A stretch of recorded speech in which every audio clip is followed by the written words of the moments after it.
Chapter 262 is here my guys. लेकिन chapter 262 के साथ हमें दो बुरी खबर मिली है। या ये बुरी खबरें मुझे बहुत बिल्कुल पसंद नहीं है जब वो जे के मांगा के साथ जुड़ी हुई हो। मुझे पता है या तो कोई मरेगा या फिर कुछ ना होने वाला वो होएगा, लेकिन ऐसा कुछ नहीं होने वाला है। चैप्टर 262 जब मैं पढ़ने बैठा, ये पढ़ते ही वो खत्म हो गया, यानी कि शुरू होते ही खत्म हो गया। मैं सोचूं ये 2 मिनट के अंदर चैप्टर कैसे खत्म हो गया, और मेरे को पता चलता है कि चैप्टर 262 सिर्फ 7 पन्नों का है। आई नो थाला पूरा रीजन उसकी हाइप चल रही है, मतलब इसका मतलब ये नहीं है कि तुम चैप्टर भी 7 पन्नों का लाओगे।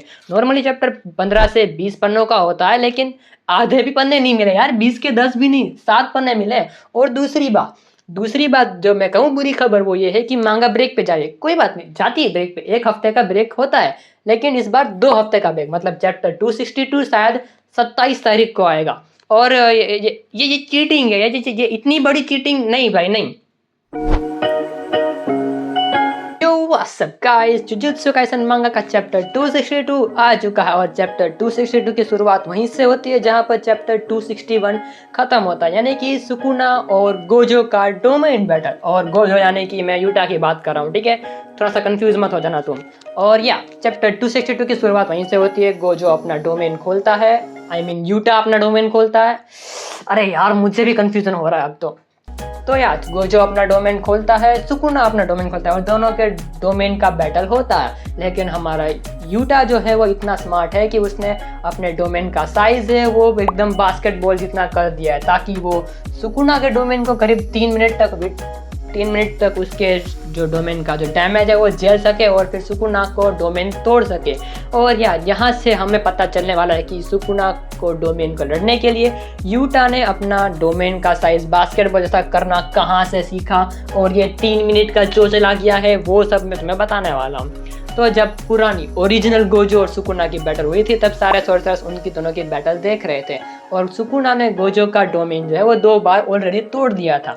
तो तीसरी बार गोजो को रास्ता पता चल गया कि सुकुना का जो डोमेन है उसे कैसे तोड़ना है। तो वो अपना जो डोमेन है वो बास्केटबॉल जितना साइज का, मैं कहूँ तो छोटा साइज कर देता है, ताकि उसका जो हीट इफेक्ट है वो ज़्यादा बढ़ जाए। लेकिन 3 मिनट में हमारा सुकुना जो है वो गोजो का डोमेन तोड़ देता है। लेकिन उस 3 मिनट के टाइम के अंदर ही सुकुना इतना ज़्यादा डैमेज हो जाता है गोजो के डोमेन से कि वो अपना जो डोमेन है उसको रख ही नहीं पाता। मतलब उसका डोमेन अपने आप ही टूट जाता है। सुकुना के पास उतनी ताकत नहीं बची कि वो अपने डोमेन को संभाल सके।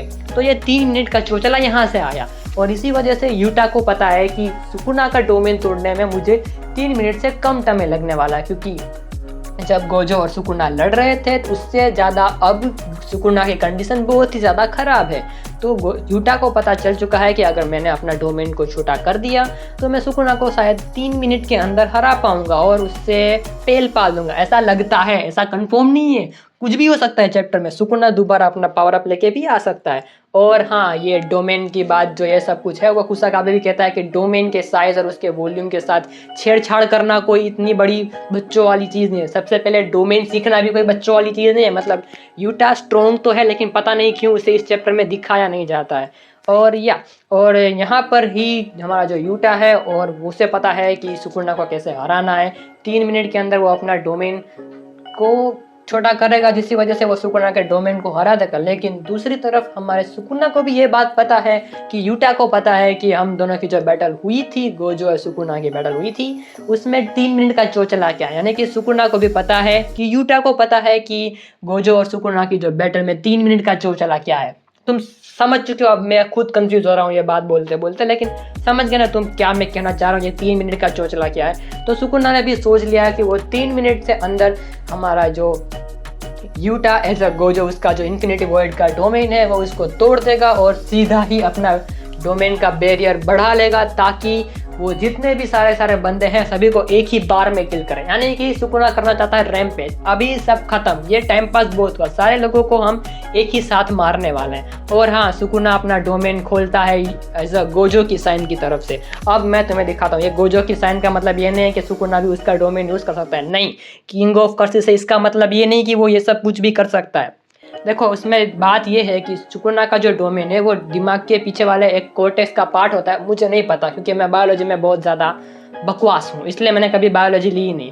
तो वो जो एक पार्ट होता है जो दिमाग के होता है, और सुकुना का डोमेन दिमाग से कंट्रोल होता है, जिसकी वजह से जब गोजो ओरिजिनल गोजो और सुकुना की बैटल हुई थी उसमें वो जो पार्ट था सुकुना का जहाँ से वो अपने डोमेन को खोल सकता है वो कहूँ तो फूक गया था, मतलब वो ठीक से अपना डोमेन कंट्रोल नहीं कर पा रहा था। इसीलिए गोजो का जो डोमेन है वो उसकी आंखों से कंट्रोल होता है वो, और वो इसी के लिए वो अपनी क्रॉस वाली हैंड साइन यूज़ करता है। तो सुकुना ने भी वही किया यार, किंग ऑफ कर्सेस है वो, उससे ज़्यादा अच्छा कोई जुजुत्सु को समझ नहीं पाता है। तो या ऐसा वो दोनों करते हैं, जिसकी वजह से सुकुना जो है वो गोजो के हैंड साइन को यूज़ करता है ताकि वो अपना डोमेन आंखों से कंट्रोल कर सके। और इसकी वजह से जब पिछली बार भी उसने डोमेन खोला था तब वो थोड़ा सा अलग दिख रहा था उसकी नॉर्मल मेलोगर हैंड साइन से, जिसका ये है इसका जवाब अगर तुम्हारे दिमाग में से कुछ सवाल रह गए हों तो। और या बैक टू द टॉपिक, ये फालतू की बातें तो होती रहेगी। यूटा को कैसे पता चला कि डोमेन के साइज़ को छोटा कैसे करते हैं, और यहीं पर एक मैसिव रिवील किया जाता है कि यूटा ने एक बार गोजो के साथ अपनी सोल एक्सचेंज करी थी ताकि वो डोमेन के साइज़ के साथ छेड़छाड़ कैसे करते हैं वो सीख सके, मतलब साइज़ को कम कैसे करना, उसका वॉल्यूम कैसे बढ़ाना। एग्जैक्टली जैसे ही हमारे यूजी ने कुसाकाबे के साथ सोल एक्सचेंज करी थी ताकि वो सिंपल डोमेन सीख सके। और इन लोगों ने सोल एक्सचेंज कैसे करी, हमारी मूवी जो है ना उसका छोटा भाई उई उसकी वजह से, उसकी कर्स टेक्निक की मदद से, एंड या जिसकी वजह से हमारा यूजी जो है सिंपल डोमेन सीख गया था, उसी की तरह हमारा यूटा जो है वो डोमेन के साइज़ के साथ छेड़छाड़ करना भी सीख गया था, जो कि वो यूज़ भी करता है। लेकिन हमारा सुकुना तो सुकुना है, किंग ऑफ कर्सेस नाम उसे ऐसे ही थोड़ी पड़ा है, उसके यूटा का डोमेन का कोई असर ही नहीं हो रहा क्योंकि वो डोमेन के अंदर 2 कर्स टेक्निक यूज़ कर पा रहा है। डोमेन के अंदर तुम सिर्फ एक ही कर्स टेक्निक यूज़ कर सकते हो जो डोमेन से जुड़ी होती है, जो कि है सुकुना के लिए क्लीव एंड डिसमेंटल। लेकिन या तुम्हें ये नहीं पता कि सुकुना डोमेन एम्पलीफिकेशन भी यूज़ कर रहा है। किंग ऑफ कर्सेस नाम से नहीं पड़ा है, वो एक डोमेन के अंदर 2 कर्स टेक्निक यूज़ कर पा रहा है। और ऐसा सुकुना ही नहीं है, ऐसा हमारे यूकी के साथ जो केंजाकू ने बैटल करी थी वो भी केंजाकू ऐसा ही कर रहा था, एक साथ 2 कर्स टेक्निक यूज़ कर पा रहा था। तो या हमारा सुकुना जो है वो डोमेन एम्पलीफिकेशन यूज़ करता है ताकि वो उन दोनों के साथ लड़ सके। और चैप्टर में बस नहीं है, चैप्टर में हमें आखिरी पेज दिखाया जाता है जहाँ पर हमें दिखाई जाती है manifested Rica AKA awaken Rica, जो भी कह लो तुम। वो हमारी यूटा की बॉडी को लेके रो रही होती है, अपनी गोद में उसकी यूटा की बॉडी है और वो उससे रो रही होती है। अब देखो जुजुत्सु काइसन वॉल्यूम 0 या फिर जुजुत्सु काइसन 0 मूवी में हमें पता चल चुका था कि रिका की जो सोल है वो रिलीज हो चुकी थी, मतलब उसने यूटा ने उन दोनों के बीच का जो कर्स था वो तोड़ दिया था। लेकिन फिर भी रिका उसके साथ क्यों रही है, तो वो एक्चुअल रिका नहीं है ना, वो रियल रिका नहीं है, वो उसका कहूँ तो मैनिफेस्टेड फॉर्म है या फिर कर्स स्पिरिट मान लो तुम। वो यूटा के साथ रहती है और उसके अंदर अभी भी थोड़े से हमारी ओरिजिनल रिका के थोड़े से इमोशंस हैं जिसकी वजह से वो रो रही है। और ये देख के मुझे थोड़ा सा ऐसा कहूँ तो अंदर से दुख भरी आंखें आई, लेकिन मेरी आंखें गीली नहीं हुई। अभी भी मेरा अभी भी यूटा के साथ इतना थोड़ा सा बॉन्ड नहीं बना जितना मेरा सुकुना के साथ बड़ा है। किंग ऑफ कर्सेस ये। तो आज का चैप्टर बस यहीं पर था, 7 पेज बस यहीं खत्म हो गए। और at the end narrator comment करता है कि we finally have awakened Rika, I mean manifested Rika, but ये जो आखिरी में इन लोगों ने ये जो बट डाला हुआ है ये बहुत सारी थियरीज बनाने में काम आ सकता है। क्योंकि अगर ऐसा हुआ कि 5 मिनट के बाद हमारा यूटा मर गया, अब वो 5 मिनट के बाद कैसे मरा उसके लिए तुम मेरी ये वाली जो नई वीडियो है जो कि मैंने अभी 2 दिन पहले ही बनाई थी उसको तुम देख लो, तुम्हें सब कुछ समझ में आ जाएगा कि ये 5 मिनट का चौचला क्या है। तो 5 मिनट के बाद हमारा जो यूटा अगर मर गया तो या हमें ये मालूम पड़ जाएगा कि केंजाकू की जो कर्स टेक्निक है वो हमेशा एक्टिवेट करनी पड़ती है। यानी कि जब यूकी के साथ वो केंजाकू फाइट कर रहा था तब वो 2 कर्स टेक्निक तो यूज़ कर रहा था जैसा हमें बताया गया था, लेकिन अगर ये दिमाग वाली कर्स टेक्निक उसे हमेशा एक्टिवेट रखनी पड़ती है तो वो एक साथ 3 कर्स टेक्निक यूज़ कर रहा था।